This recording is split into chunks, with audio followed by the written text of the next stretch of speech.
আসসালামু আলাইকুম। সেদিন আমরা গিয়েছিলাম খুলনা জেলার হাদিস পার্কে। এটাকে খুলনা জেলার প্রাণকেন্দ্র বলা হয়। এই পার্কটি নির্মাণ করা হয় 1884 সালে। এই পার্কে রয়েছে একটি শহীদ মিনার। মূলত এই পার্কে যারা আসে তারা যেন আমাদের দেশের 21শে ফেব্রুয়ারি সম্পর্কে জানতে পারে, তাই শহীদ মিনারটি নির্মাণ করা হয়েছে।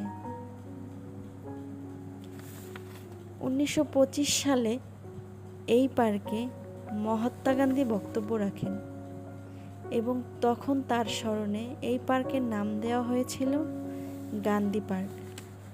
পরবর্তীতে 1969 সালের 21শে ফেব্রুয়ারির গণ অভ্যুত্থানের সময় আইয়ুব বিরোধী মিছিলে শহীদ হয় শেখ হাদিসুর রহমান বাবু।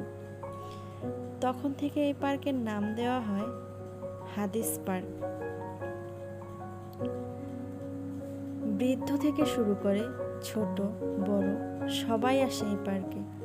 এটা শুধু পার্ক না বা শুধু ঘোরাঘুরির জন্য না, শহরের কোলাহল থেকে একটা মুক্ত ব্রেক, বিশেষ করে বাচ্চাদের জন্য। দেখুন আমার বাচ্চাদের, তারা সারাদিন ঘরে বন্দি থাকার পরে মুক্ত বাতাসে ছুটোছুটি করছে।